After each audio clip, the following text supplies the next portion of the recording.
इयत्ता 5वी परिसर अभ्यास भाग 1 भूगोल पाठ 14वा वाहतूक. मुलांनो, आपल्याला चित्र दिसतंय बघा. चित्रामध्ये एक मुलगा पायी चाललेला आहे. दुसऱ्या चित्रामध्ये एक मुलगा सायकलवरती आहे. तो सायकलवरून शाळेत चाललेला आहे.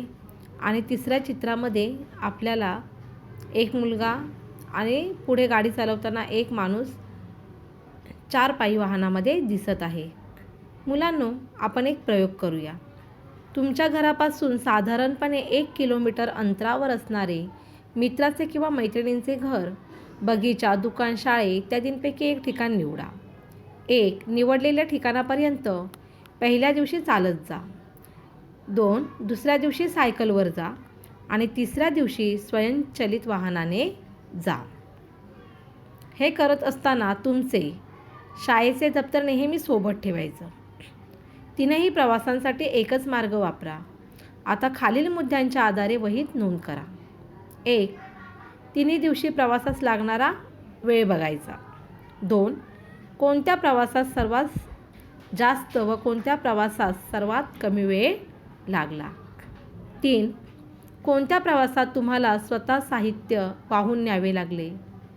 4 कोणता प्रवास आरामदायी वाटला. 5 कोणत्या प्रवासात इंधनाचा वापर करावा लागला. आणि 6 धूर आवाजांचा त्रास कोणत्या प्रवासात जास्त जाणवला. तर बघा मुलांनो, जर हे तुम्ही प्रश्न नीट वाचले तर या सर्व प्रश्नांचं उत्तर तुम्हाला एकच आढळेल, ते म्हणजे 3. तिसरं जे स्वयंचलित वाहन आहे त्या वाहनाने आपण सर्वात लवकर सर्वात जास्त अगोदर आपण पोहोचू जे ठिकाण आहे त्या ठिकाणी, आणि आपल्याला कमी वेळ लागेल. आणि आपल्याला जो 4 पायी वाहन स्वयंचलित वाहन आहे त्याचा प्रवाससुद्धा तुम्हाला आरामदायी वाटेल. आणि याच्यामध्ये इंधनाचा तुम्हाला वापर या तिसऱ्या चित्रामध्ये जे स्वयंचलित वाहन आहे त्याच्यामध्ये करावं लागेल. आणि धूर आवाज यांचा त्राससुद्धा तुम्हाला याच प्रवासामध्ये जाणवेल. वरील नोंदीद्वारे तुमच्या लक्षात आले असेल की पायी चालत जाताना जास्त वेळ लागतो व साहित्य वाहून नेण्यासाठी श्रम करावे लागतात. वाहनाचा वापर केल्यामुळे वेळेची व श्रमांची बचत होते. त्याचबरोबर हेही लक्षात आले असेल की स्वयंचलित वाहनांसाठी इंधनांचा वापर करावा लागतो. या वाहतूक साधनांमुळे हवेचे व आवाजाचे प्रदूषण होते. म्हणजेच वाहतुकीचे चांगले व वाईट असे दोन्ही परिणाम होतात. आजच्या गतिमान युगात प्रवास व साहित्याची ने-आण करण्यासाठी आपल्याला विविध वाहतुकीच्या साधनांवर अवलंबून राहावे लागते. वाहतुकीचे अनेक फायदे आहेत. 1 कामे जलद गतीने होतात, झटपट होतात कामे. 2 वेळ व श्रमांची बचत होते. 3 व्यापार वाढीस चालना मिळते. 4 जगातील विविध प्रदेश वाहतुकीच्या सोयींमुळे एकमेकांशी जोडले गेले आहेत. 5 जागतिक स्तरावर देखील वस्तूंची वाहतूक सहज होते आणि सोपीसुद्धा झालेली आहे. 6 विविध वस्तू सहज उपलब्ध होऊन लोकांचे जीवनमान सुधारले आहे. 7 पर्यटन, आरोग्य, शिक्षण इत्यादी सुविधा गतिमान झाल्या आहेत. विविध प्रकारच्या वाहतुकींच्या सोयींमुळे जग जवळ आलेले आहे. तर हे आहेत वाहतुकीचे फायदे.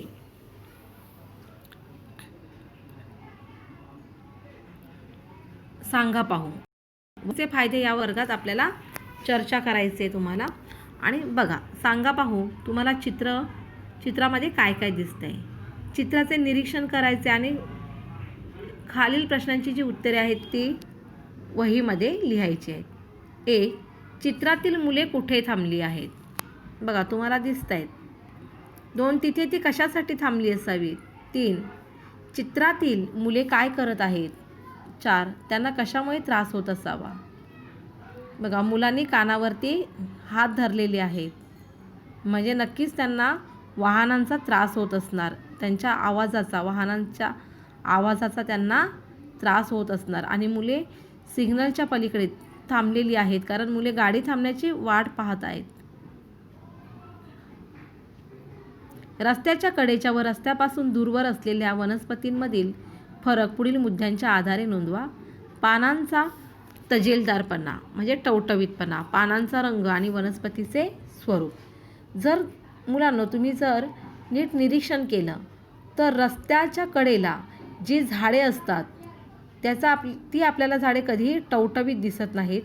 त्यांचा रंगसुद्धा आपल्याला हिरवा गडद असा रंग दिसत नाही, कारण रस्त्याच्या कडेला त्यांच्यावरती धूळ बसलेली असते आणि धुरामुळे ती कोमेजून गेलेली असतात.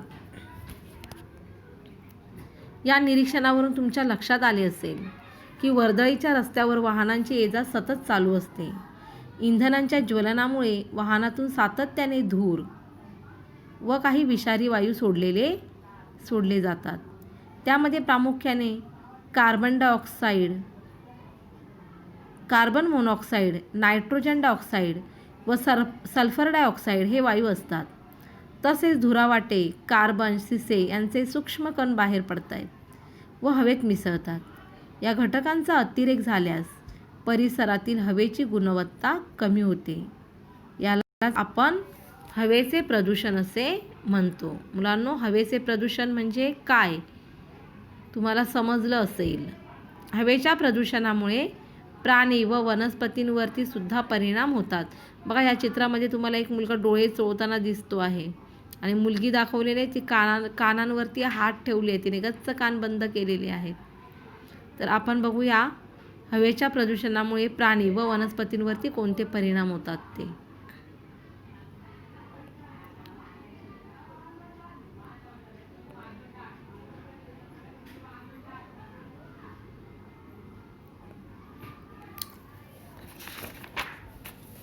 असे विविध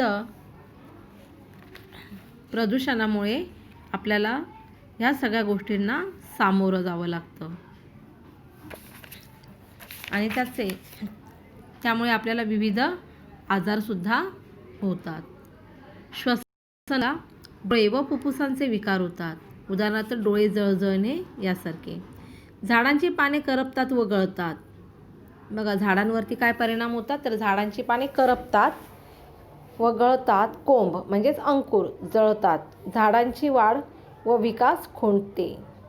वनप्रदेशातून वाहनांची वर्दळ वाढल्यास तेथील प्राणी व वनस्पती यांच्या अधिवासास बाधा पोचते. या प्रदेशातील वन्यजीव स्थलांतरित होऊ लागतात. स्थलांतरित होऊ लागतात म्हणजेच काय, प्रदूषणाच्या आवाजामुळे त्यांच्या अधिवासास बाधा होते. अधिवास म्हणजेच काय तर त्यांचं राहण्याचं ठिकाण, प्राण्यांचं राहण्याचं ठिकाण, त्याला अधिवास म्हणतात. मग वाहनांची वर्दळ वाढल्यामुळे ते प्राणी यांना आणि वनस्पतींच्या अधिवासाला सुद्धा बाधा येते. प्राणी कंटाळून काय करतात तर वन्यजीव म्हणजेच प्राणी, जंगलातील प्राणी जे असतात ते स्थलांतरित होऊ लागतात. स्थलांतरित म्हणजे ते त्या ठिकाणाहून दुसऱ्या ठिकाणी जाणे, त्याला स्थलांतर म्हणतात. पुढे वाहनांच्या सततच्या आवाजाने मोठ्या प्रमाणावर गोंगाट होतो. त्यामुळे अस्वस्थता, चिडचिड होणे, डोके दुखणे, लक्षणं लागणे, मनोविकार इत्यादी परिणाम होतात. वाहतुकीची कोंडी झाल्यास त्या परिसरात हवेचे व आवाजाचे प्रदूषण वाढते. वाहनांच्या अपघातांमुळे जखमी होणे, मृत्यू होणे व वाहनांचे नुकसान होणे हे प्रकारसुद्धा घडतात. बघा, वाहतुकीची कोंडी झाली की त्या परिसरातील हवेचे सुद्धा आणि आवाजाचे सुद्धा प्रदूषण होते आणि या सगळी कारणं आहेत की त्यामुळे अपघात होतात. अपघातामुळे जखमी होतात लोक, वेळी मृत्यूही होतो आणि वाहनांचे नुकसानसुद्धा होते. वाहतुकीचे वाईट परिणाम यावरती आपल्याला चर्चा करायची आहे वर्गात. सांगा पाहू. पायी जाणे, सायकलवरून जाणे, खाजगी वाहनाने जाणे, सार्वजनिक वाहनाने जाणे. खालील प्रसंगी वरीलपैकी कोणता पर्याय निवडाल? घराजवळच्या मित्राने अभ्यासाला जाण्यासाठी कुठला मार्ग निवडाल तुम्ही? घराजवळच्या मित्राकडे अभ्यासाला जायचं आहे तर तुम्ही काय मार्ग निवडाल? मी मार्ग निवडेन 1. पायी जाणे. 1 किलोमीटर अंतरावरील शाळेत जाण्यासाठी मी पर्याय निवडेन सायकलवरून जाणे. परगावी विज्ञान प्रदर्शनात साहित्य घेऊन जाण्यासाठी. खाजगी वाहनाने जाईन. 4 शेजारच्या गावात लग्नाला जाण्यासाठी सार्वजनिक वाहनाने जाईन. मुलांनो, यावरून आपल्या असे लक्षात येते की जवळच्या अंतरासाठी पायी जाणे, तर थोड्या दूरवर जाण्यासाठी सायकल वापरणे अशा सवयी आपण लावून घेतल्या पाहिजेत. त्यामुळे स्वयंचलित वाहनांचा वापर टाळून प्रदूषण टाळता येते. इतर वेळी सार्वजनिक व खाजगी वाहनांचा वापर आवश्यकतेनुसार केल्यास वेळ व श्रम यांची बचत होते. अशा रीतीने वाहतुकीच्या वाईट परिणामांची तीव्रता आपण कमी करू शकतो. याशिवाय प्रदूषण कमी करण्यासाठी पुढील उपाय आहेत. कमी प्रदूषण करणाऱ्या इंधनांचा वापर करणे. 2 बघा, प्रदूषण कमी करण्यासाठी पहिला उपाय काय आहे, तर कमी प्रदूषण करणाऱ्या इंधनांचा वापर करणे. दुसरा आहे वेळच्या वेळी वाहनांची देखभाल व दुरुस्ती करणे. 3 शक्यतो सार्वजनिक वाहनांचा वापर करणे. 4 आवश्यक तेथेच खाजगी वाहनांचा वापर करणे. 5 वृक्ष लागवड, विशेषतः वड, पिंपळ, कडुलिंब, करंज इत्यादी भारतीय वृक्षांची लागवड व जोपासना करणे. स्थानिक पर्यावरणाशी हे वृक्ष सहज जुळून घेतात व जैवविविधता वाढण्यास त्यांची मदत होते. 6 प्रदूषणकारी इंधनांचा वापर टाळणे. वाहनांसाठी CNG किंवा LPG सारखी इंधने वापरणे.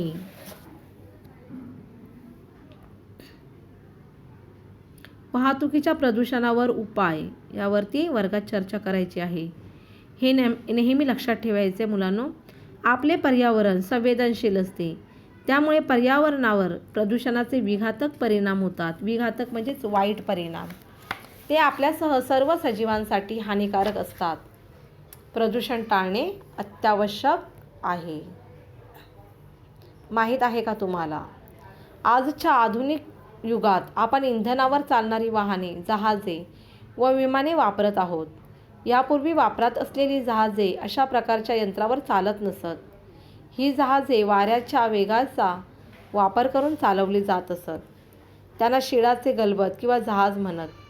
त्या काळात या जहाजांचा वापर करून माणूस जगभर फिरला. आता आपल्याला एक चित्र दाखवलेलं आहे बघा. त्याच्यामध्ये मुलगा सायकलवर बसलेला आहे, म्हणजे तो सायकल चालवतो आहे. मग सायकल चालवण्याचे काही फायदे आहेत, ते फायदे आपण पाहूया. पहिला फायदा आहे तो म्हणजे शारीरिक व्यायाम होतो सायकल चालवण्यामुळे. 2 वाहनांची गर्दी होत नाही. 3 पैशांची बचत होते. 4 छोट्या जागेत ठेवता येते. 5 वेळेची बचत होते. 6 स्वावलंबन. 7 प्रदूषण होत नाही. 8 थोड्या प्रमाणात सामान वाहून नेता येते. काय करावे बरे? रोहन आणि सानिया नेहमी शाळेत चालत जातात. घरापासून 30 मिनिटावर त्यांची शाळा आहे. आज त्यांच्या शाळेत सांस्कृतिक कार्यक्रम आहे. त्याच्यासाठी त्यांची आजी सोबत येणार आहे. आजीचे वय जास्त असल्याने ती थकलेली आहे. तिला शाळेत नेण्यासाठी पुढीलपैकी कोणता पर्याय निवडाल हे सुचवा. पहिला आहे पायी जाणे. 2 ऑटो रिक्षाने जाणे. 3 बसने जाणे. 4 स्कूटरने जाणे. 5 मोटारीने जाणे. मुलांनो, आजी थकलेली असल्यामुळे, आजीचं वय जास्त झालं आहे त्यामुळे आजी थकलेली आहे आणि त्यामुळे तिला शाळेत जर जायचं असेल तर याच्यापैकी तुम्ही कोणता पर्याय निवडाल? मुलांनो, आपला पाठ संपलेला आहे. आता आपल्याला पाहायचं की आपण काय शिकलो पाठामध्ये. तर पहिलं काय, तर वाहतुकीचे आपल्यावर होणारे चांगले व वाईट परिणाम. 2 वाहतुकीच्या साधनांचा विचारपूर्वक वापर करणे. 4 वाहतूक साधनांच्या प्रदूषणामुळे निसर्गाचे धोक्यात येणारे अस्तित्व. निसर्गसुद्धा धोक्यात येतो आहे. 4 विविध प्रकारच्या प्रदूषणांवरचे उपाय. तर मुलांनो, निळ्या अक्षरामध्ये जे पॉईंट आहे ते एकदा वाचा. हा पाठ तुम्हाला पुन्हा वाचायचा आहे. पाठावरचे प्रश्न लिहायचे आहेत आणि जे तुम्हाला पॉईंटमध्ये नंबर टाकून दिलेले आहेत बघा, किंवा काळे डॉट आहेत. जसं वाहतुकीचे फायदे सांगितलेले आहेत, मग ते वाहतुकीचे फायदे तुम्हाला सगळे लिहायचे आहेत. तोटे लिहायचे आहेत सर्व. सायकल वापराचे काय फायदे आहेत ते सर्व फायदे लिहायचे आहेत तुम्हाला. नंबर टाकून व्यवस्थित लिहायचे आहे. पाठ तुम्हाला नक्कीच समजला असेल. धन्यवाद.